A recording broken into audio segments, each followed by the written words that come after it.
And so I think Paul is helpful here, 2 Corinthians 5, verses 14 through 18, where the apostle says, "For the love of Christ urges us on." And I want to underscore that. For the love of Christ urges us on. There is no motive if it is not the love of God that we have known in Jesus.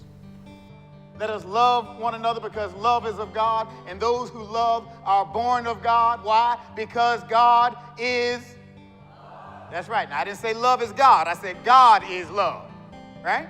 And so God is the very definition of love. God is the source of love. God is the origin of love. And the nature of love, as God has so defined it, is that love is not self-serving. Love is not self-directed, it's other-directed. I mean, that's what's going on with Jesus on the cross. That's why the Bible talks about love and Jesus going on to the cross. Jesus didn't die for his own sins, did he? No. He died for other folk. He died to set other folk free. That's what love does. Love seeks the good and the well-being and the welfare of the other before one's own unenlightened self-interest. Love is about making room and space for the other to be. I think we were made for that communion and that relationship with God, with each other, and with this whole creation. And we are messed up when those relationships aren't intact. I have a feeling the Bible's trying to tell us that God's dream for us in this creation can be found when we live in that loving, liberating, life-giving relationship with the God who created us, with each other as children of that one God who made us all, and with this creation and world that God has made. And when we do that, we are close to God's dream, and when we don't, we are living a nightmare. And the truth is, evangelism matters because God didn't make any of us for a nightmare.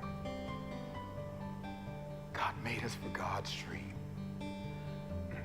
We were made to be in communion with our God and with each other and with the world God has made. That's why we're here. I think that's it. Evangelism doesn't have a thing to do with a bigger church. It has, right? It doesn't. It has everything to do with a better world. And we get a better world, of course there are going to be some more Episcopalians. Right? But if the motive is just to have more Episcopalians or have bigger churches or have more money or whatever it is, if that's the motive, that is a self-serving, selfish motive, and Jesus didn't go to the cross for that. He went to the cross to change the world. We as Episcopalians, we are part of the Anglican tradition of Christianity, and I want to suggest that Anglicans are not allergic to evangelism. And Episcopalians need not take Excedrin before saying the word evangelism. The only reason we exist is because somebody was doing evangelism. You see what I mean? We wouldn't be here if somebody hadn't shared something about the good news of Jesus Christ. They don't need to come to church for a good show. But let me tell you something. They are interested in this guy named Jesus. There's something about this Jesus who makes a difference. Something about this Jesus who can set us all free. There's something about this Jesus who can show us that love is the way, that love is the only way, and we can make it if we just love. Something about this Jesus. And it is because of this Jesus and his way of love, which I'll talk more about tonight. His way of love that can set us free. Free for life with the God who made us and loves us for real. Our job is to sow the seed. I planted, Apollos watered, but God gives the growth. What that growth looks like is all up to God. Our job is to sow the seed, to help folk find their way home, to help folk find their way to a reconciled relationship with the God who longs for them. And if God is the creator of us all, then that means, I think, but let me put it this way, if you and I got the same mama and daddy, D, you my brother. Yes, sir. And you my sister.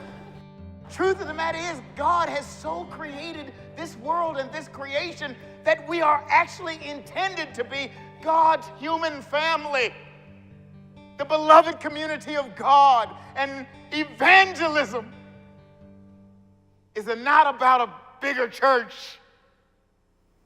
It's about the beloved community of God. It's about us finding our way home. It's about us becoming who we really are. But I started to fantasize, what might it look like, if the Episcopal Church woke up around Jesus of Nazareth? What would happen? Just imagine with me. Again, this is not an official statement. This is not a program. But just imagine with me. You heard of Doctors Without Borders? The nice thing about Doctors Without Borders, they go anywhere there is a need.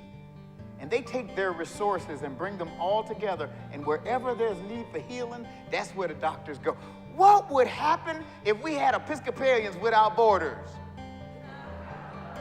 Oh, help me somebody. Right? What would happen if we were willing to share what we got? I don't mean it has to be everything, but a tithe would be nice.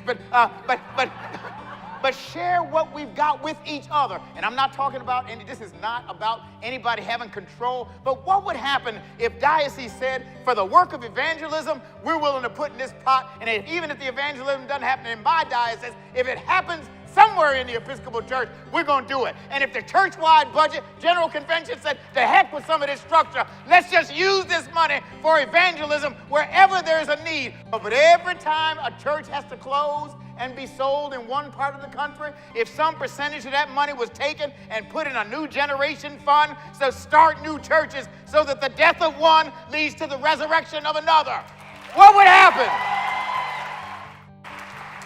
Oh my God, Billy Sunday was right. Heaven help if the Episcopal Church wakes up. We've already got the gifts. Somebody said this morning, we've already got everything we need. Oh, and clergy in this room know, I think will agree with it. One of the most impactful things we did in seminary was CPE, Clinical Pastoral Education. And I dare say CPE has had a positive, incredible impact on the church. I mean, the quality of pastoral care really is good. I mean, it improved from the time when CPE started in, the mid-50s or somewhere thereabouts, and today. What would happen if we had the same expectation if we had clinical pastoral education or CPE for evangelism?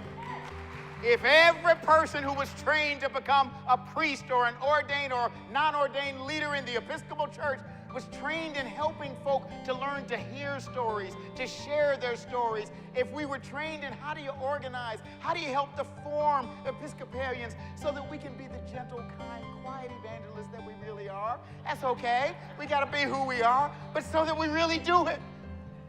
I dare say it would transform this church in a generation. Let me tell you something. I think God has given us the new Roman superhighway in the internet and in social media, because I'm here to tell you, Episcopalians are all over Facebook. I've seen your cats. I've seen your dogs. I've seen your grandchildren. We are all over the place. So what would happen if we helped our folk learn how to use in gentle and authentic and genuine ways to use the social media they're already using to bear witness to the good news of God in Jesus Christ? My brothers and sisters, we might find we're reaching folk. Evangelism is about going home. It's really about going home and helping each other find our way home. We already have the resources we need. We've got the people. We got the brain power. And we're working on the heart power. Oh, we got it. We got it.